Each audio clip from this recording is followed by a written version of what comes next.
Ben oui, la rage du raton laveur fait la manchette ces jours-ci parce qu'il y a une vaste opération de capture et de vaccination qui s'est amorcée cette semaine. C'est pas ici en Outaouais, mais c'est pas tellement loin non plus.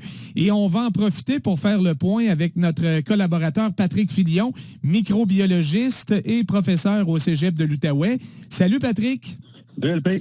Alors, pour situer les gens, l'opération couvre un secteur d'environ 750 km² dans 32 municipalités de la Montérégie, notamment Boucherville, Brossard, Longueuil.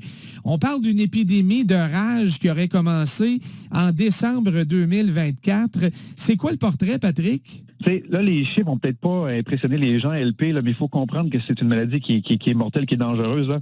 Donc, on parle depuis décembre 2024 d'environ 150-160 ratons laveurs qui ont été confirmés, porteurs de la rage, puis environ 7-8 moufettes aussi là, qui l'auraient été. Donc, les chiffres, encore une fois, font pas nécessairement peur, mais il faut comprendre que la maladie que ces animaux-là véhiculent, elle est très dangereuse. Puis, ça, c'est les animaux qu'on a capturés, qui ont été confirmés. Fait qu'il y en a sûrement plus que ça. Oui, c'est la pointe de l'iceberg, probablement. Puis là, c'est des animaux là, qui sont habituels à la vie, on va dire, plus urbaine. Donc là, ils se rapprochent des grands centres, des grandes villes. Donc, si on dit qu'il y a des grandes villes, c'est parce qu'il y a une plus grande densité de population. Mais il y a aussi tous nos animaux de compagnie, là, les chats et les chiens, là, qui pourraient être eux aussi victimes, puis ramener ça à la maison s'ils ne sont pas vaccinés. Donc, il y a vraiment des précautions importantes à prendre là, dans un nombre de cas qui semble peut-être petit, mais qui est déjà assez alarmant. Oui. Je sais que pour l'instant, les autorités s'inquiètent pour la région de Montréal. On ne veut pas que ça rentre dans une ville aussi densifiée. Est-ce qu'on est à risque, nous aussi, dans l'Outaouais? Oui, écoute, LP, les animaux ne connaissent pas de frontières, se déplacent peut-être sur des grandes distances aussi. Puis je te rappellerai, LP, là, je pense que c'est l'année passée, il y a 2 ans, qu'il y avait un enfant dans le coin d'Ottawa qui avait été, malheureusement, qui est décédé de la rage. Puis on pense que c'était peut-être une chauve-souris là, qui lui aurait transmis l'infection. Donc, le virus, peut-être, c'est pas à la même échelle, mais c'est possible qu'il soit présent dans la région, ou du moins c'est possible qu'il le soit dans les prochains mois. Donc, c'est une situation qui est surveillée par les agents de la faune et les autorités publiques. Puis comme tu le disais, là, on va faire des campagnes de capture et de relâche pour vacciner. Puis on va marquer les animaux aussi là, pour s'assurer qu'on les vaccine pas 50 fois non plus. Puis il y a aussi, ça, c'est pour atteindre le plus d'animaux possible. Là. C'est des campagnes on va larguer de grandes quantités de petites croquettes que les animaux vont manger et qui contiennent le vaccin aussi.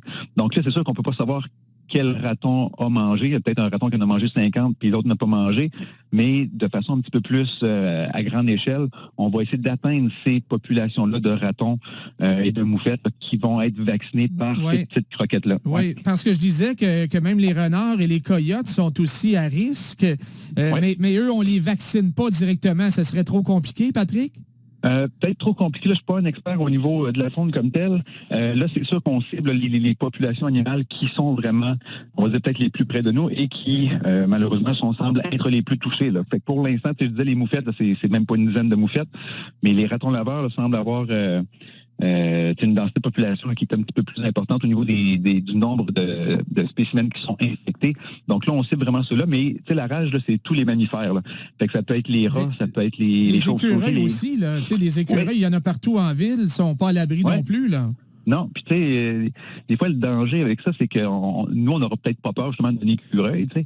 On envoie, moi, j'en vois quotidiennement dans ma cour qui se promènent. Là. Moi, je les trouve suicidaires, mes écureuils, parce que j'ai 3 chiens ici, fait qu'ils vivent dangereusement. Là. Mais justement, si un de ces écureuils-là était enragé, il n'aurait peut-être pas peur de mes chiens, il pourrait les mordre. On ne sait pas. Fait que tout ce qui est mammifère, LP, peut être un vecteur de la rage. Donc, on cible une population animale présentement, mais c'est pas impossible que, justement, les rats, il y en a dans les villes aussi. Là. Fait que faut surveiller tout ça parce que ça pourrait aller rapidement puis se propager. Là. Tu parlais de chauve-souris. Est-ce que c'est la chauve-souris qui transmet la rage, mettons, au raton laveur ou est-ce qu'on connaît la séquence? La séquence LP, là, tout le monde pourrait avoir son hypothèse parce que dans le fond, c'est une maladie qui va se transmettre d'un animal à l'autre, souvent par des morsures ou des griffures. Fait que, tu sais, des animaux là, qui se croisent, je veux dire, comme ça, là, en forêt ou quoi que ce soit, dans la même espèce, interespèce, fait que peu importe qui a été le premier ou qui va transmettre à l'autre, tous les mammifères, dont nous, on est des mammifères aussi, nous pouvons être infectés par la rage. Fait n'y a pas vraiment de séquence, je veux dire, logique. Là, ton hypothèse pourrait être aussi bonne que la mienne, LP. Ouais. Et c'est ça, on ne peut pas niaiser avec ça parce que c'est la mort assurée, je pense, autant pour les animaux que pour les humains avec la rage. Là. Dès que les symptômes sont débutés, LP, c'est très, très plate à dire, là, mais il est déjà trop tard. Fait que supposons que quelqu'un vit la malchance, tu vas, moi j'ai plein d'exemples classiques, tu vas porter tes poubelles le soir, puis il y a un raton qui fouille dedans, puis le raton a peut-être la rage. Tu te fais griffer, tu te fais mordre. Il y a des actions à prendre immédiatement. Donc, tu laves la plaie pendant plusieurs minutes, là, LP, là, tu frottes avec de l'eau, du savon, puis tu te rends à l'hôpital. Je disais même 10 à 15 minutes. Là. Ah ouais, c'est ça, là, c'est pas un petit lavage de main là, avant de souper. Faut que tu frottes, il faut que tu débarrasses, dans le fond, la plaie du plus de virus possible. Tu vas à l'hôpital voir ton médecin, puis eux, ce qu'ils vont faire, il y a deux choses. Ils vont t'injecter, c'est des anticorps monoclonaux, donc des anticorps qui sont déjà préformés, qui ont été faits en laboratoire chez un animal, qui vont cibler la rage. Donc, on va t'injecter ça, mais LP, c'est pas comme un vaccin qu'on te shoot dans l'épaule. Là. On va aller t'injecter ça directement dans la plaie laissée par l'animal. Donc, ça peut chatouiller un peu, on s'entend là-dessus. Chose. Patrick, j'ai déjà eu ce genre d'injection à cause d'une blessure au soccer. Là, j'avais glissé sur un terrain, puis... il y avait de la vitre, puis j'avais eu une grosse plaie, puis on m'avait piqué directement dans la plaie. Ça, je pense que c'était pas pour la rage, là. Ça a dû être pour le tétanos, ça? Probablement, oui. Écoute, c'est pas juste une petite douleur. Chatouiller, c'est pas le bon terme. Ça brûle pas à peu près, là. C'est vraiment pas le fun. Oui, mais je veux dire aux gens, ayez pas peur de cette piqûre-là. Je vois que ça va peut-être faire mal, mais c'est ça qui risque de vous sauver la vie. Là. Fait que laissez le médecin faire sa job, il va vous piquer. Puis la deuxième chose qu'il va vous faire aussi, c'est vous injecter, parce que bon, il y a un vaccin qui existe contre la rage, donc on va vous donner une injection. Puis là, oui, celle-là peut être dans l'épaule ou ailleurs. Là. Parce que le virus de la rage, un peu comme le tétanos, justement, tu peux être infecté, mais ça prend du temps, la maladie, à se développer. Fait que tu as le temps, après avoir reçu le vaccin, de développer toi-même tes propres anticorps. OK, ça fait que le vaccin est plus vite que le virus. Oui, exact. Fait qu'on t'injecte quand même des anticorps préformés, puis après ça, on te donne le vaccin pour que tu fasses toi-même tes cellules et tes anticorps pour neutraliser le virus. Parce que le virus, là, supposons que je me fais, encore une fois, il m'arrive une bad luck, je me fais attaquer par un raton dans ma cour, je me fais mordre aujourd'hui, mais c'est peut-être juste dans quelques semaines même, voire quelques mois où les symptômes vont apparaître. Fait que quelqu'un pourrait dire, je suis correct, ça fait 2 semaines que j'ai été mordu, la plaie elle-même est peut-être guérie, mais le virus est installé dans ton muscle et il va migrer par tes nerfs, puis il va se rendre dans ton cerveau, puis rendu là, LP, là, il n'y a plus rien qu'on peut faire pour toi. Alors, c'est important ce que tu dis là, parce que surtout les gars, là, c'est juste une mini morsure sur le bout du doigt, ça n'a même pas fait mal. Ou une petite graphine, c'est pas la fin du monde. On pourrait prendre ça à la légère, faut pas. Non, absolument pas, LP. Hey, je vais te conter une anecdote rapidement. Un de mes étudiants qui était allé en stage au Pérou avait joué avec des singes, ce qui n'est déjà pas une bonne idée. Puis, il s'est fait juste graffiner. Là, le singe voulait prendre un morceau de nourriture peut-être qu'il avait dans sa main, là, puis il s'est fait graffiner. Là, puis ça a été urgence tout de suite. Donc, injection. Lui avait même son vaccin contre la rage, puis on l'a quand même fait tous les traitements que je t'ai mentionnés précédemment pour être sûr qu'il n'y ait aucune conséquence grave chez lui. C'était juste une petite graphine. Je ne sais même pas si ça saignait comme tel. Mais on prend pas de chance parce que c'est ça. C'est une maladie qui ne pardonne pas. Si tu atteins les symptômes, c'est terminé. Puis les symptômes, là, les gens ont peut-être se le demander. Au début, ça peut être bénin, ça va être local. Mais si tu commences à sentir un picotement au niveau de la plaie, tout ça, éventuellement, tu vas faire de l'hydrophobie. Tu as peur de l'eau. Puis c'est pas à cause que tu as peur de l'eau, tu ne veux pas te baigner. C'est que quand tu avales, ça te provoque des spasmes, puis ça fait extrêmement mal. Fait que, on voit les animaux souvent qui, où je veux dire, la vision folklorique d'un animal que la rage, c'est qu'il bave beaucoup, est agressif. Ben, la bave, c'est parce qu'on fait de l'hypersalivation, mais l'animal ne peut plus avaler. Donc, il va baver parce que quand il avale, ça fait mal et tout. Oui, alors c'est pour ça qu'il devient amorphe, il boit moins puis il se nourrit moins, je présume? Ou? Il y a ça, mais il va avoir aussi des comportements agressifs à cause de la douleur que ça provoque. Ça provoque des spasmes au niveau de sa mâchoire. Fait que pour, on va dire, se soulager, ben, il va mordre quelque chose.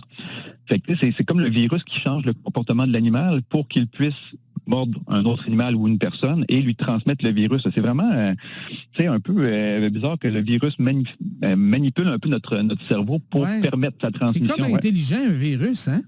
Oui, moi, des fois, je compare ça avec mes étudiants. Là, je fais des blagues là-dessus. Là, moi, je peux dire l'apocalypse à zombies, là, mais ça pourrait être un peu un phénomène de rage aussi. On voit ça dans les Walking Dead de son, les émissions, le zombie qui mord quelqu'un. Ben, la rage, c'est un peu ça. C'est pour se transmettre, il doit être transmis soit par, on va dire, une griffure ou une morsure.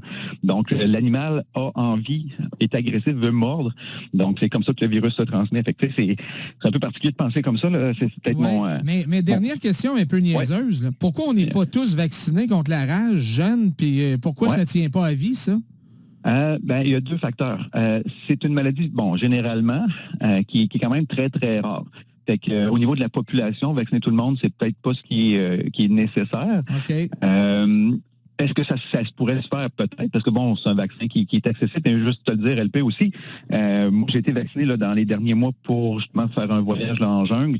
Puis, c'est un vaccin qui était extrêmement coûteux de 1. C'était plusieurs centaines de dollars là, pour les 2 injections. Fait que, là, je ne veux pas dire que c'est une excuse le prix, mais vraiment, d'habitude, c'est juste les gens, par exemple, les vétérinaires, les gens qui travaillent, justement, les agents de la faune qui vont faire le catch and release, la capture et relâche des animaux. J'espère qu'eux le sont.